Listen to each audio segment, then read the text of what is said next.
Well, with the nicer weather means we all get out and enjoy ourselves a little bit more, and also do crime and criminals. So sitting here a few minutes at Barnes United Methodist Church is our good friend, long friend of 20-something odd years and change, Pastor Reverend Charles Harrison, the 10-Point Coalition. Old friend, how you doing? I am doing very well, Just recovered after Resurrection Sunday, so it's a good day today. Well, congratulations. You guys got me in church, so that'll make my wife happy. Yes, it will. I know that will make her happy. So, my friend, let's talk summertime, springtime. The weather's a little bit nicer. People outside enjoying themselves, but also that means there's also potential for the bad guys to take advantage of the nice weather, too. Yeah, we normally notice a lot more activity as the weather warms up. And as we have been out the last several weeks, as the weather has been a little warmer, we have certainly noticed a lot more activity out in the hotspot areas that we particularly patrol. And as we monitor what's going on in the city, we have certainly seen a lot more shootings, and the criminal homicides kind of tick up a little bit since the weather started to change. How are we doing so far? Like I said, it's only been a few days of spring compared to previous years past at this time of year. Well, we're way down compared to where we were certainly in 2021 and really 2020, 2021, and 2022. The numbers, Abdul, kind of look similar right now to where the city was, between 2000 and 2012, where, right now it looks like we're on track for about 118 homicides and less than 100 criminal homicides. So we're on a pace that, we used to be on, between that 2000 and 2012 year. So certainly over the next few months, we're going to kind of see where we are. If the violence kind of picks up, or we kind of stay on this same trajectory that we were, during the times when we were seeing less than 100 murders a year, or will we see it tick down even more? Because I'm hopeful. I'm hopeful that we have made some progress over the last couple of years, but you really never know until we're going to have a good idea really when we get to June, kind of where we are. I know also always downtown's always been a major issue, a major concern, not only for the city, but also for the state, for tourism. We just had the Final Four here, just literally last night as we record this conversation. How would you rate the safety of downtown, sort of the living room of Indianapolis? I would say it's a lot better now. I think it started to change after certainly, the shootings that we had around the 4th of July, and when the city decided to get a little more serious and address particularly the juveniles that was coming downtown with guns and with the curfew. And I think the fact that they have continued to enforce that, I think you're going to see less of the potential of that if they continue to enforce the curfew, continue to send that message out. And then certainly we have had a lot of police downtown too. So I think the combination of what the police are doing to enforce the curfew, if they continue to do that, I think they're going to have success in curbing any potential violence that's there. And then, they do reach out to community groups like 10 Point if they feel like they need additional assistance down there. So, we're always open to help when they feel like it's needed. How is the curfew working so far? Pretty good, I'm hearing. It's working pretty good. And I know in the areas where we patrol, when we do the later patrols, we don't see as many juveniles out as we used to before they started instituting the curfew again. We're talking to Reverend Charles Harrison, the 10-Point Coalition at Barnes United Methodist Church. Sort of about the weather a little bit nicer and sort of crime and crime prevention and the whole 9 yards. I want to change gears a little bit and talk about the most recent incident of violence. This was against City County Councilor Ron Gibson near his home over on the near east side of town. Someone apparently shot glass, shot his front door. He was home with his son. That's got to be, as a parent, as a human being, just terrifying for all of us. It certainly is. Me as a father myself, and I just got my two youngest children who just graduated from high school in the last few years, that would certainly be very troubling to me if that happened to me. And I know Council Member Gibson, is really troubled that happened. And I'm troubled by it in the sense, Abdul, he is a council member that represents a particular district, and he made a decision about the data center that he thought was in the best interest of the district that he represented. I know a lot of people did not agree with that. But when you have these political differences, it should not be try to resolve with violence. And whoever did that, or if there were multiple people that did that, that can really not be tolerated. And I'm hopeful that INPD and the FBI and Homeland Security, all of them bring the person or persons involved in that to justice. And then I think the second thing I'm concerned about is certainly the rhetoric of some of the community leaders who were against the data center. I think they need to tone that down, because when you have that kind of rhetoric, some people can take it the wrong way and try to take action into their own hands, and it may have motivated someone to do that. And that's why I'm always concerned about people's rhetoric, and I hope that those leaders also strongly condemn what happened at Councilman Gibson's home. And also, too, something I thought was interesting, just kind of following the feeds on social media, and you take social media for what it's worth.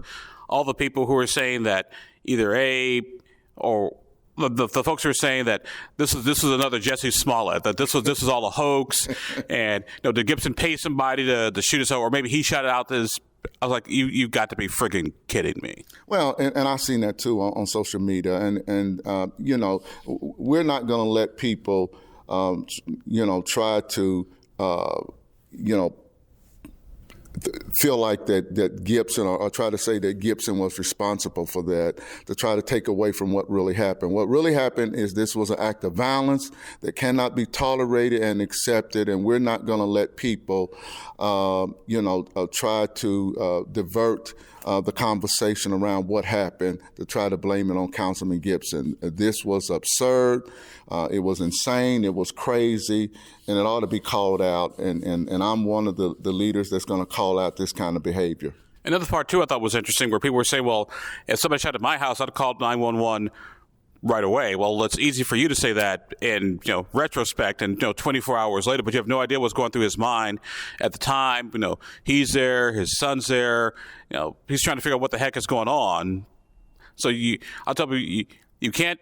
It was basically Monday. It's like Monday afternoon quarterbacking. Yeah, but it's still trying to divert away from what happened. When people say that, the fact is, whether he called it in immediately or 8 hours later, the fact is that someone shot up his house.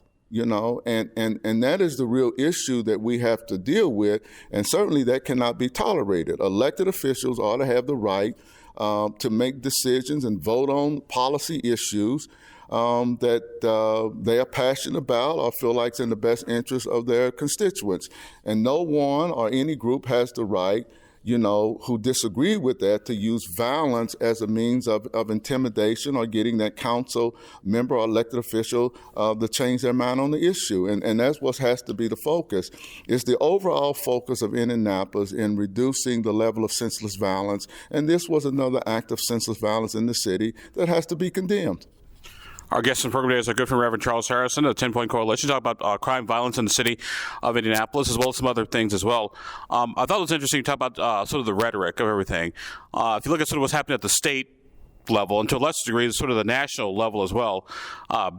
For example, State Senator Greg Goode, District 38, over in the Vigo County area, the Terre Haute area, was recently doxxed.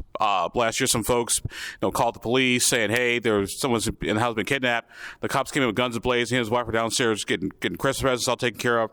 And this has happened sort of over and over and over again. Particularly here in Indiana, like this is Indiana. This stuff doesn't happen. Illinois, sure, that's a cost of doing business, but Indiana, not really. So I guess sort of what the heck is going on? Well, I think it's a reflection of what's going on in our country right now, and we see it even, in a place like Indiana. It reminds me, Abdul, aren't you glad me and you didn't get into public office? Because we both talked about running for public office, Well, my wife was going to kill me. Worry about anybody else. but it's concerning. I think it's concerning now that these kind of things are happening.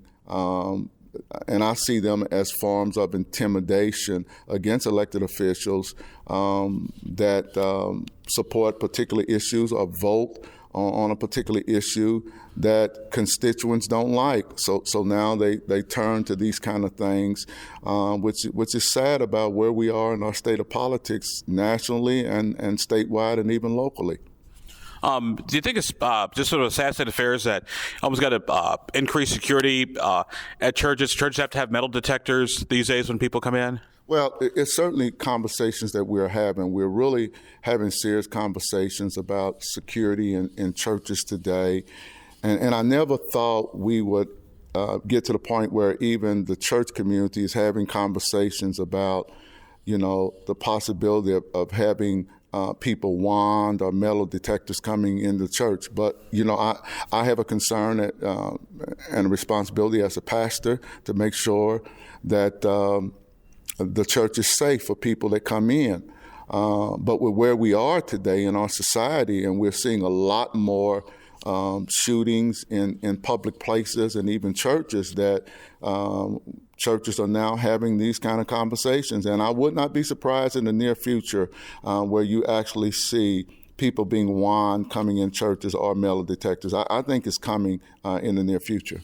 So basically it's pass a collection plate, and by the way, get a pat down at the same time. Well, we're going to get you before you get in and give you money.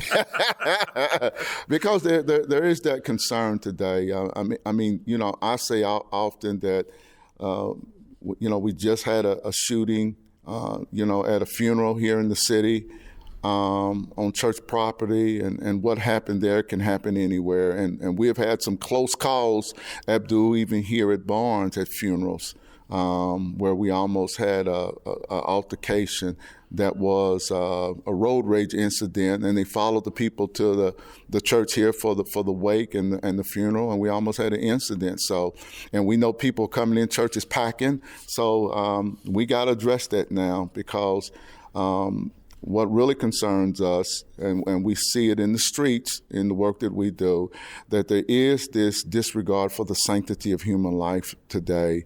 And people don't seem to care about their lives or the lives of anybody else. And I don't think that's unique for churches. The people who come to church today, some of them have that same kind of mindset. And it's interesting you bring that up, because it's almost people are, back in our day, Stone, when only 3 channels and the Stone Age and black and white TVs. If you got to disagreement and you're a young person, you got into a fight, okay, then that was it. Just basically fought it with skin, with fists. Now it's people who have Uzis. Right. I mean, that's true. I mean, that's why we see so much violence, in the urban core, A lot more violence today that we're seeing is based on interpersonal conflict. So it used to be over the drug trafficking and gang violence, or neighborhood clique fighting over territory. But a lot of it today, a good percentage of it is interpersonal conflicts, where people have a beef with one another, they're getting into an argument, they run into each other, and it ends up in a gun battle. And it speaks to the level of the moral compass of people today. When we were younger, you were afraid to do something around the church, but that's not the case anymore. They don't have the respect for the church, nor the fear of God. And what we're seeing now in the streets, we also see it at churches. Reverend Charles Harrison, the 10-Point Coalition, with us for a few minutes on the program today. I talk about the fear of God. With me growing up, was the fear of my father, and even worse, the fear of my mother. Yeah, well, that was a part of it. Because you feared your parents. I remember a friend of mine who got arrested one time, and he wanted the police to keep him in jail because he was afraid to go home. So we certainly live in a much different day today than we did, 30, 40, 50 years ago. How is the family doing in the urban core? Are you seeing sort of a resurgence of the I'll call it the responsible two-parent household? Not necessarily the two parents doesn't make it necessarily better. It's got to be responsible two-parent householding. I think we're seeing more responsible parents. We would like to see a lot more, even with the new family structure in the Black community, with a lot more single-parent households. But I think the messaging that has been going out from pulpits and from City Hall and from IMPD and from community leaders, where there's a greater focus on more parental responsibility, and we're beginning to talk a lot more about that on Sunday morning when we have an audience with these young families, also on social media, that parents just have to be more responsible, and that there are a lot of groups out here that are in a position that can help and would like to help. So I think we're seeing more parents take advantage of that. We have seen a dramatic increase in parents bringing their children to activities that community groups and churches are now sponsoring, because they want the village to be a part of helping to raise their children. And if I think we can continue to do that, Abdul, we're going to start seeing less and less juvenile violence and juveniles that go the wrong way, that become a part of the judicial system. So that's really something we're really focusing on, particularly, I would not just say 10 Point, but a lot of the community groups that I'm aware of and work with. Speaking of which, when I was pulled up in the parking lot, I noticed you guys are unloading lots of food. Right. What's going on there, and how has the economy impacted the crime rate overall, do you think? Well, it is an impact on crime, and I think what we're trying to do is to make sure that hunger is not one of those issues that are causing particularly juveniles to go in the wrong direction. If they're out involved in criminal activity because they're trying to help out at home, to provide for themselves and their siblings, or even mom or dad, we want to try to remove that. So what you see is a lot of churches that are picking up food for food pantries, and what we're trying to do across the city is to make sure that hunger is not an issue that is leading to crime, because we know that that's one of the root causes of criminal activity and violent crime is hunger. So we're trying to do more as a church community, along with other community groups, to make sure that that is not an issue, particularly in high crime areas. Reverend Charles Harrison with us of the 10 Point Coalition, talk about crime, violence in the city of Indianapolis. Let's go beyond the city of Marion County. What are you hearing from your fellow church colleagues in Hamilton, Hancock, Hendricks, Johnson County, even Allen, Richmond, Fort Wayne, Danville? Well, what we're hearing, and we work a lot with a lot of faith-based groups across the state, is that things have gotten better the last few years. There are a lot of groups that are similar to 10 Point that may not have the 10 Point name, but use the same kind of model across central Indiana, up in the Gary, Fort Wayne area, and then down south on the Ohio River in the Jeffersonville, New Albany, Evansville area. Everybody's kind of saying the same thing. We have seen a decline in violent crimes in some of those neighborhoods that have traditionally been hotspot areas. So that whatever we are doing and whatever's going on right now, we hope it continues. And these partnerships between law enforcement, city government, anti-violence groups, and community stakeholders, we got to keep working together to really try to continue to bring down the level of violence and improve the quality of life of residents in all of these cities. So right now, the report card is pretty good across the state. And so, particularly the donut counties, have they gotten out of that denial that crime is just an inner city problem and just in Marion County? Have they started to realize? I remember a conversation you and I had years ago about some young people who got picked up. I think it was like over in Hendricks County, and they were taken to the jail in Danville, and the guy's like, "Hey, you're taking me the wrong way." Like, "No, son, you're in Hendricks County because crime doesn't know boundaries." They have gotten the message. Certainly after in 2020, 21, 22, it sent the message because what we have been warning about for years that, if we don't get a hold of the violence in Indianapolis, that it was going to spread to the donut counties, and it did. It also helped increase funding for 10 Point, because they wanted us to deal with the problem in Indianapolis and bring about transformation so that it wouldn't hit, it wouldn't go into some of the cities in the in the surrounding areas around Indianapolis. So I think they have gotten the message, and we're working closely with a lot of churches and community groups in some of the donut counties around Marion County. How's the state been a good partner? Yes, been a good partner. We're having conversations with the state now, not just about Marion County, but in other counties across the state of Indiana, to increase funding to help address this issue of crime and violence that we're seeing in some of our larger cities in the state. How's Governor Braun been as far as the partner goes with respect to crime? Good. I've had several meetings with him, and we're working on something right now together with the state, to try to help, a lot of these anti-violence groups and faith-based groups in cities across the state. So we've had a pretty good relationship with Governor Braun, as we have previous governors who have, really been engaged in this conversation about, what community groups and the faith community can do to also help address the issue of crime and violence. How about the legislative leaders? Because obviously the governor can only do so much. You need lawmakers to appropriate the dollars. So any conversation with Todd Houston, Speaker of the House, or Rod Brace, and the president or their staff, or? I have not had a conversation with them, but I have had conversations with representatives, both senators from Marion County and state representatives about this issue. And I do know that it's going to be a topic of conversation when they look at the budget for 2027. Reverend Harrison with us for a few more minutes on the program today. Obviously, when we talk about crime prevention, it's churches, it's community police.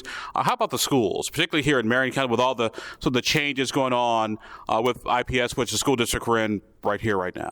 I think that is the missing piece, I think, in what we're doing right now in the city when it comes to crime and violence. There has to be, I think, a greater level of partnership between the school systems.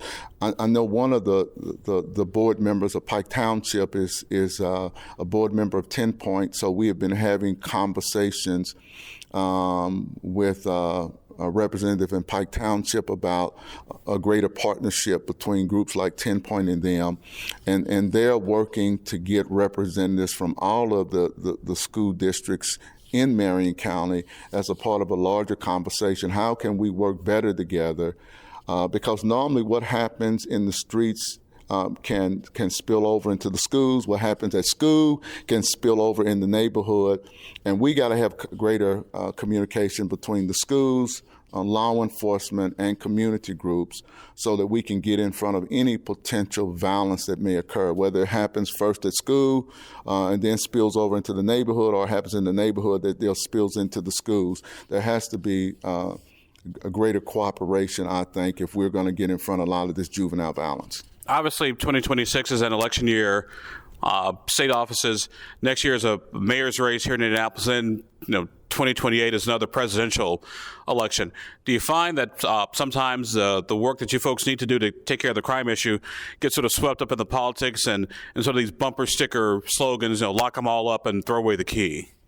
Well, it can. Yes, it really can. And that's why I think it's important to develop relationships with these elected officials on both sides of the political aisle so you can have real dialogue about, what's driving the violence, in these cities, and what are some real solutions, that trying to incarcerate everyone that's committing violent crimes is not the solution. We have tried that and done it in the past, and it didn't work. But if we have a blended approach to addressing the crime and violence, those have tended to be a lot more successful. So we are having conversations with representatives on both sides of the political aisle about real solutions to this whole issue of crime and violence. And it's important now, as you said, because we have a mayor's race coming up, we got a prosecutor's race coming up, and all of these elected officials want to come into churches and give their spiel as to why they want us to vote for them. But before they do that now, we're really holding their feet to the fire and talking to them about what we believe are real solutions, and not to make us promises before we vote for them, and then once we vote for them, then they don't do what they say they're going to do, but to really try to hold them accountable. Final question for you, old friend, and you'll appreciate this one. And this one's coming way out of left field. Okay, way out of left field. Okay. So be ready for this one. A big conversation in Indiana right now is marijuana legalization. It's happened in Michigan, Illinois, and I argue that no one in Indiana is more than literally an hour's drive away from some type of legal THC. Any thoughts on marijuana legalization? Do you think it would lead to more crime, or would it just basically maybe kind of tone people down a little bit? I don't know, because you smell it everywhere you go, and that's why I'm an edible person, by the way. We have debated this. I think as religious leaders, a part of 10 Point, where we are on that issue, and I don't think we have come to any kind of consensus, Abdul, as to if it's legalized, will it reduce violent crimes? Or if it's legalized, will some other drug take its place? And we still have a major problem in addressing the whole issue of drug trafficking that tends to be the major factor in driving, urban crime and violence that leads to a disproportionate number of homicides. So I don't know. We're having a real honest discussion. And then for us pastors, we're trying to figure out, can we support something like that religiously and theologically? So, but we don't want to get in the way of progress either. Well, I always joke to say, God made marijuana, man made alcohol. Which one's killed more people? Well, probably alcohol. I'm just throwing that out there. Our good friend on the program today has been our good friend, Reverend Charles Harris, from the 10 Point Coalition. It's all about crime, violence, and legal pot from a crime perspective and a religious perspective. So, Reverend Harris, my friend, nothing but the best luck, my friend, and good luck this summer keeping violence down. All right, thank you so much.